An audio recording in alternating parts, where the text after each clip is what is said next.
Hello. Have you ever felt as though suddenly you realized you've been wearing a mask? You thought it was you. But now it's time to shed it and find out who the real you is. We're always seeking our more authentic self as we grow uncomfortable, like a crab or a crayfish shedding skin as you grow. You just shed the parts of you that no longer serve. That is one way to view the death card. So today, the Fool meets the card called Death, or Change, or Transformation. And it is probably one of the most misunderstood cards of the tarot. Yet, even though it seems to predict a physical death, it actually speaks to a lot more than that. You see, I want you to look carefully at the imagery and learn from yourself what colors you see and how they make you feel, and note your reaction to the images in this card.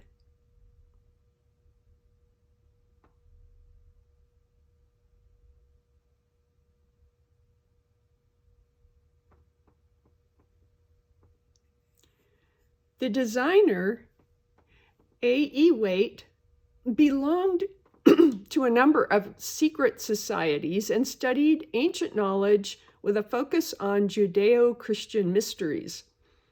He fashioned the death card after the fourth horse of the apocalypse, feeling that it best conveyed spiritual death and rebirth of baptism.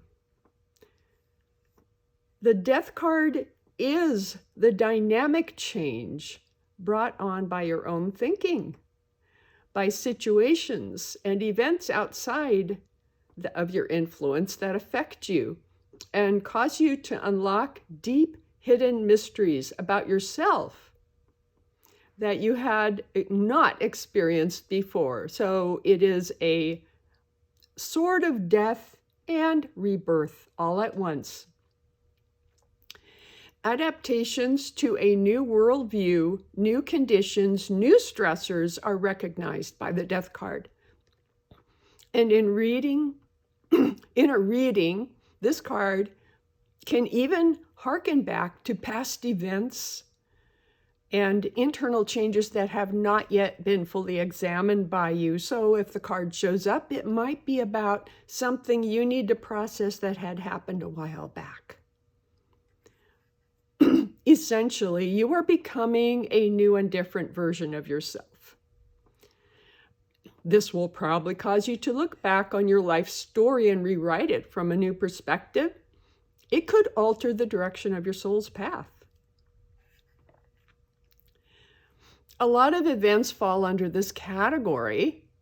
Usually refers to events outside of our control that contribute to massive restructuring of our soul's path. It includes how we live, where we work and live, and who we are allowing to affect our lives. And an internal shift of perspective with new knowledge. The point is the dynamic transformational quality of this change. Journal prompt. What do you recall about your life story that reflects this type of transformation? Let's first examine the influences on the death card. Scorpio, the fixed sign of water emotions, is the biggest influence here. Pluto, the planet of death and resurrection is also an influence. And combined with the fact that Scorpio is in the 8th house, which is the house of sex, death, and financial situations such as taxes and inheritances. All of that helps where the cards can help coach us in a tarot reading. Those subject matters come up. Scorpio tends to be fascinated with the interconnectedness of mysteries in death, sex, as a release, as a transformation, and an unmasking through transition. Scorpio is a fixed sign and steady to its purpose, and yet it transitions through wisdom. It is associated with scorpions transitioning into eagles, transitioning into the mythical bird of the phoenix, the bird that dies and is transformed from its own ashes. Death is also 13 in the Major Arcana. It's a sacred number of goddess, since there are 13 moons in a year. Journal prompt. What images of renewal or transformation resonate with you? Can you see using any of those images in your own tarot card design for death or change or transformation? The death card is one of my favorites for the amount of symbols and how you and I as artists can riff off this amazing wealth of possible images for our own card design. I want to get right to the symbols now. The black flag with the white 5 rose petals is representative of beauty of life, purification, and nature brought out of life through darkness. This is a recognition of the life cycle and the immortality of the spirit. When the body dies, the skeleton remains. The job of the skeleton on the white horse is to remind people that things change, that the death of things serves a purpose of renewal. Skeletons don't need armor. The armor is a uniform of service, emphasizing that death is undefeatable as it appears ready to cut away the old and make way for new. When we receive this card in a reading, we can embody the energy of the death card. Imagine yourself riding the horse of purity, carrying the flag of new growth out of the darkness, and you have free will to write and rewrite your life story, taking charge of the new you, the new direction, the moment of truth where you see the fresh outlook and shed the old, what no longer serves you. Look at the people you're facing from your spiritual horse's saddle. As you connect with parts of your old self, there will be reactions. The king part of you has a very rigid outlook and cannot take it. So he collapses and no longer serves you. So whatever served as the king in your life falls away. The priest, spiritual side of you, is always in communication with the world of spirit and tries to make sense out of the insights. By communicating with insight, he may still be part of the new version of you. The woman is somber and yet dreading transition, but bravely accepts it. Change is always involved with parts of us who feel grief and loss. The child welcomes it, as children often adjust to change more easily. This is the part of you that is like the fool, ready to ignore the ego and try something new. Journal prompt. How does being on the horse as your own bringer of renewal feel to you? What about the people in the picture? What what characters did you most identify with and why? How can you use this information to design your own death, change, or transition tarot card? In the distance, you see the two pillars of Hermes, which are an ancient symbol for travelers to mysterious parts of life, with waters flowing between. The sun rises from the east, announcing the dawn of a new day and a new outlook and new perspective on life. Water flows. See it again below the foreground of this card. It represents the river Styx, S-T-Y-X, taking boats of people to their afterlife. The village in the background represents the fact that all of us, no matter who we are, will die. Civilization, science, modern conveniences will not save us from transitions. Journal prompt. These symbols in the death card could all, in their own way, become the central focus of your own death, change, or transformation card design. Make a list of images you consider good candidates for speaking to that topic for you.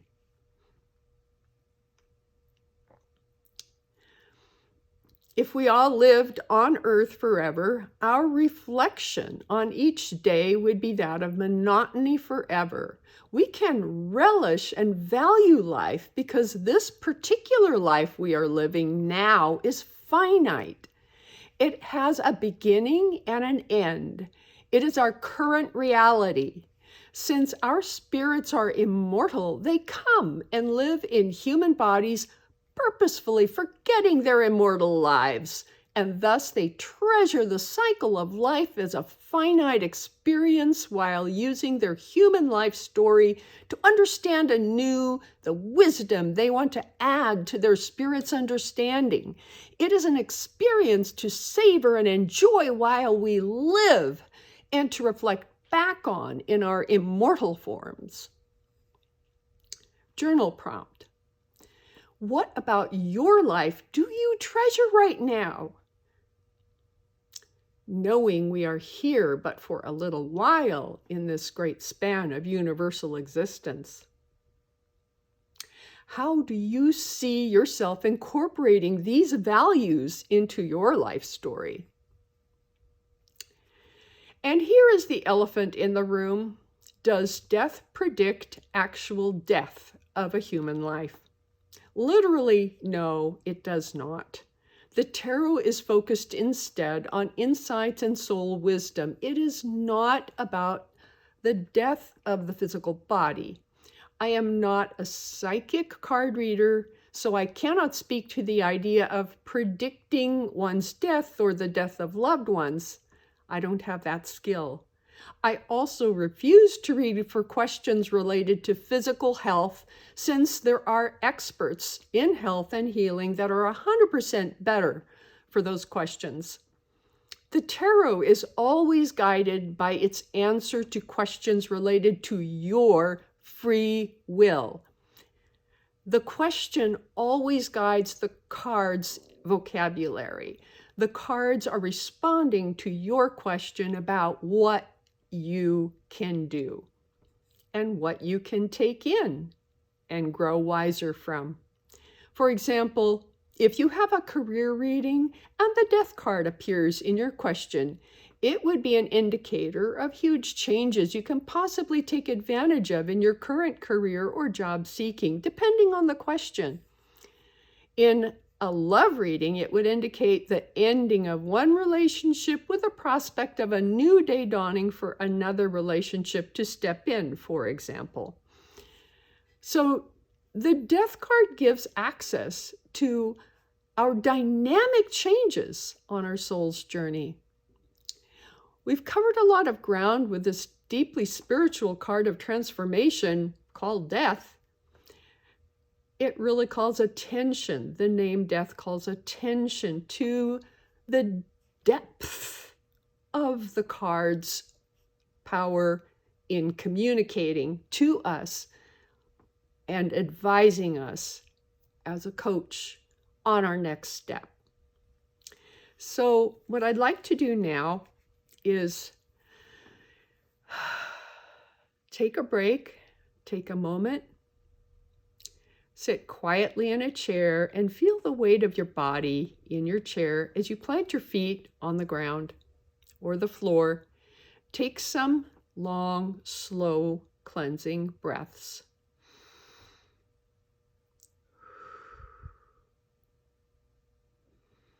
Pull in the energy of the Death card and think back on the aspects of this card that most resonated with you, and feel the energy of letting go of parts of you that don't fit. Trusting your new awareness in this mysterious new direction you're taking. Allow what resonates to awaken in your spirit, your mind, and your body.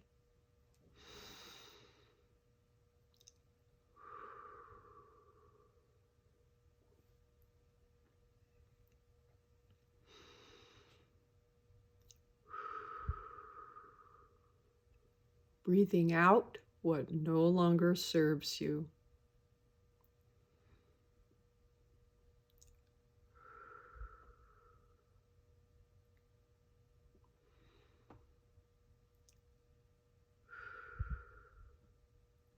After some cleansing breaths, just sit and thank yourself for this practice of connecting to the Death card and following the Fool on his soul's journey.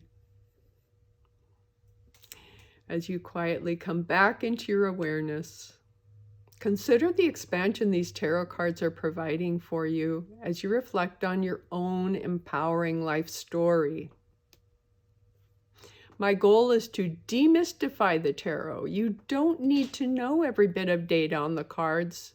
Just connect with them using your own life story and your intuition, and they will be your good friends and lifelong helpers. Making an image of your card will help you connect more fully with the tarot. Each image made by you is a map to the memory you have of the meaning of that card. Next Tuesday, the Fool will be meeting up with Temperance. Temperance is the card of purpose, meaning, patience, and balance.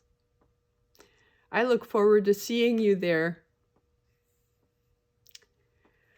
And from the Fool and Temperance and our friend Death, I say thank you very much. Please like and subscribe if you found this useful. Blessed be, and Namaste. Thank you.